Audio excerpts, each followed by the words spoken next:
Police पर पत्थर फेंकने वाले साधकों की तलाशी में छापा। बेरोल पर जेल से बाहर निकले प्रवीण महाजन पत्नी की तबीयत खराब होने पर 14 दिन की પોલીસ પર હુમલો કરી ફરાર 7 સાધકોને શોધવા પોલીસે હાથ ધરેલું કોમ્બિંગ પૂરું થઈ ગયું છે। પોલીસ કાફલો આશ્રમમાં પહોંચી જઈ 200 જેટલા સાધકોની અટકાયત કરી છે। અમદાવાદમાં આવેલા આસારામના આશ્રમમાં પોલીસની 25 થી વધારે ગાડીઓ ધમાલિયા સાધકોને શોધવા માટે આશ્રમમાં પહોંચી હતી, જ્યાં સઘન કોમ્બિંગ કરી આશ્રમમાં છુપાયેલા સાધકોને શોધવા પોલીસે લાઠીચાર્જ પણ કરવો પડ્યો હતો। જો કે પોલીસ કાફલાને જોઈ આશ્રમમાં દોડધામ જોવા મળી। કેટલાક સાધકો સંતાઈ ગયા, જેમને શોધી પોલીસે બહાર કાઢ્યા હતા। ઉલ્લેખનીય છે કે ગઈકાલે 3000 જેટલા સાધકોમાંથી અનેક સાધકોએ પોલીસ પર હુમલો કર્યો હતો, જેમાં 20 જેટલા પોલીસ જવાનો ઘાયલ થયા। આ ઘટના બાદ પોલીસે ગઈકાલે પણ 200 થી વધુ સાધકોની ધરપકડ કરી હતી।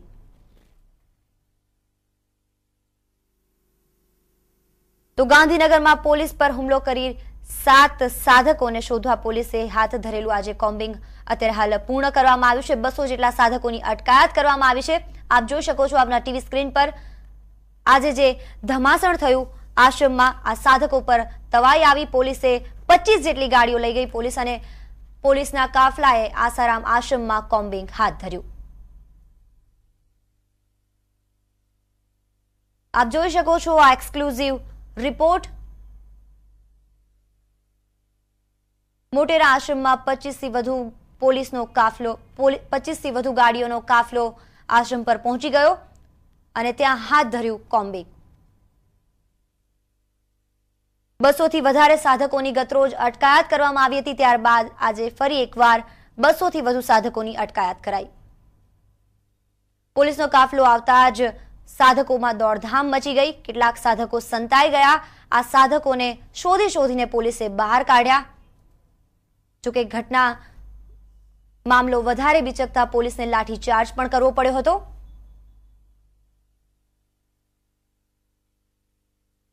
કહી શકાય કે આ અત્યાર સુધીનું પોલીસનું સૌથી મોટું કોમ્બિંગ હતું। 25 જેટલી ગાડીઓનો કાફલો પોલીસનો આસારામ આશ્રમ પર પહોંચી ગયો અને હાથ ધરાયું કોમ્બિંગ।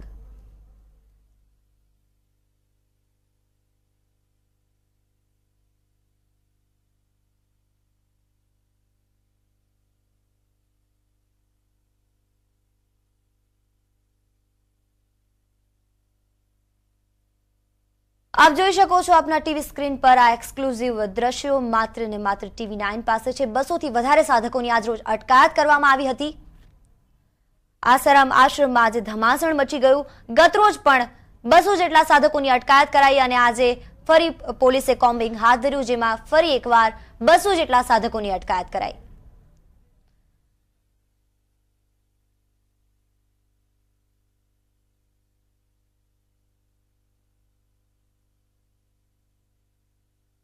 તો આજ વિષય પર વધુ માહિતી આપી રહ્યા છે અમારા સંવાદદાતા મિત્તલ પરમાર। જી મિત્તલ, શું રહ્યો આખો ઘટનાક્રમ?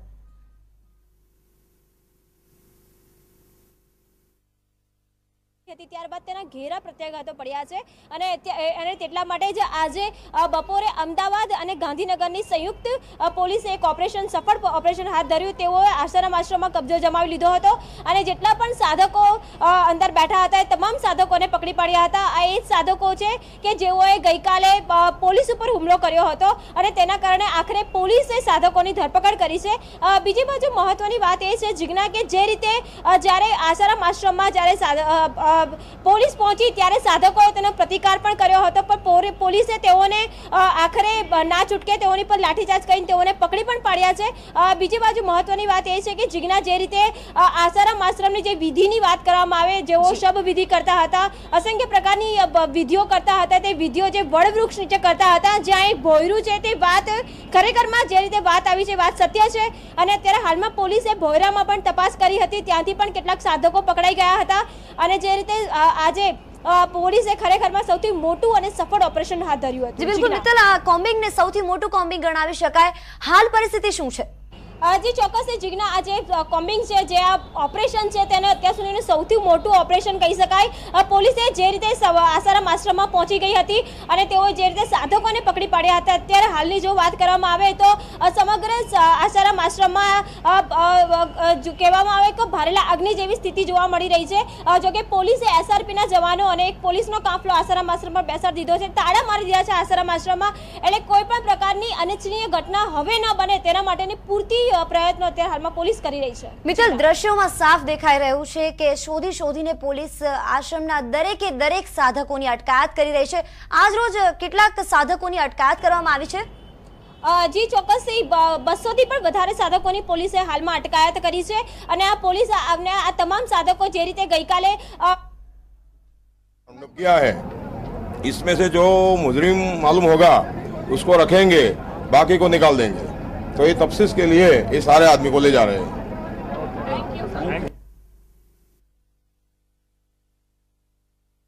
મિત્તલ, પોલીસ અધિકારીઓનું જણાવવાનું છે કે અત્યાર સુધી જેટલા સાધકોની અટકાયત કરવામાં આવી છે, ગતરોજ પણ 200 જેટલા સાધકોની અટકાયત કરાઈ હતી અને આજે પણ 200 જેટલા સાધકોની અટકાયત કરાઈ છે. કહેવાય રહ્યું છે કે આ જેટલા પણ સાધકો છે એમાંથી જેટલા પણ નિર્દોષ જાહેર થશે તેવા વ્યક્તિઓને છોડી મૂકવામાં આવશે. જે ચોક્કસ જીજ્ઞા, જે રીતે પોલીસે આસારામ આશ્રમમાં જે રીતે પોલીસ સમગ્ર કાફલો લઈને ઘૂસી ગઈ હતી, ત્યારે એવા અસંખ્ય એવા દર્શનાર્થીઓ પણ હતા, અસંખ્ય એવા બહારથી આવનારા મુસાફરો હતા કે જે અંદર રોકાયા હતા, તેઓને પણ પોલીસે પકડ્યા. પરંતુ જો એ નિર્દોષ હશે, જે લોકો ગઈકાલની રેલીમાં તેઓ સામેલ નહીં હોય, તો તેઓને છોડી દેવામાં આવશે. બીજી મહત્વની વાત એ છે કે જે રીતે ગુરુકુળ ચાલી રહ્યું છે, ત્યાં બાળકો અભ્યાસ કરી રહ્યા છે, એવા બાળકોને પણ પોલીસ સહી સલામત તેઓના ઘરે મૂકી આવશે તેવી અત્યારે હાલમાં પોલીસે ખાતરી આપી છે. જીજ્ઞા, મિત્તલ, આ પહેલા આપે જણાવ્યું કે ભોયરામાંથી પણ કેટલાક સાધકોની ધરપકડ કરવામાં આવી છે. શું કોઈ વિધિ કરતા તેઓ ઝડપાયા છે?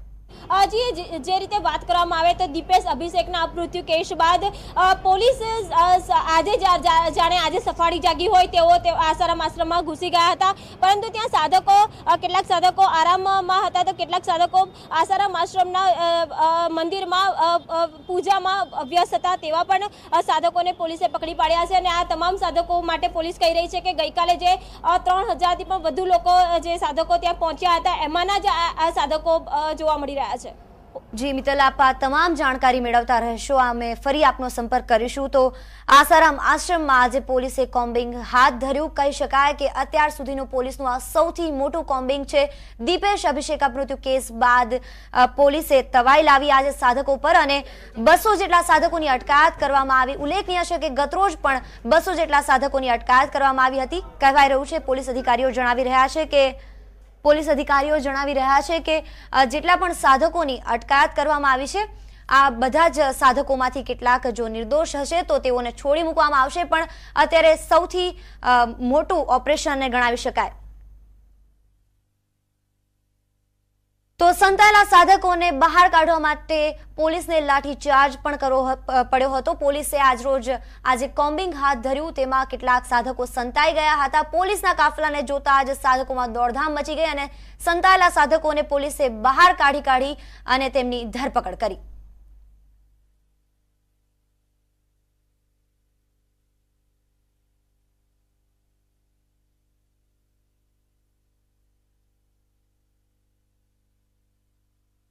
તો ન્યૂઝ અપડેટમાં અત્યારે બસ આટલું જ. વધુ સમાચારો માટે આપ જોતા રહો TV9.